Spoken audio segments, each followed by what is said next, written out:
بەناوی خدای گەورە و میهرەبان ئەمڕۆ دووشەممە 8/4/2024 لیژنەی باڵای بینینی مانگ لە وەزارەتی ئەوقاف و کاروباری ئاینی کۆبووە تایبەت بە دیارکردنی یەکەمین ڕۆژی جەژنی ڕەمەزانی پیرۆز،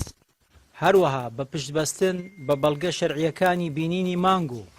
هاماهەنگیمان لەگەڵ ئەندامانی لیژنە لاوەچەکان بۆ چاودێریکردنی بینینی مانگ لەسەر ئاستی هەموو پارێزگاکانی هەرێمی کوردستان و ئیدارە سربەخۆکان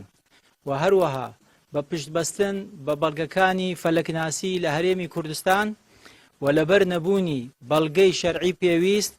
بۆیە لیژنەی باڵای بینینی مانگ ڕایدەگەێنێت کە سبەی سێشەممە 9/4/2024 تەواوکاری مانگی ڕەمەزانی پیرۆزە و 2 چوارشەممە 10/4/2024 یەکەم ڕۆژی جەژنی ڕەمەزانی پیرۆزە.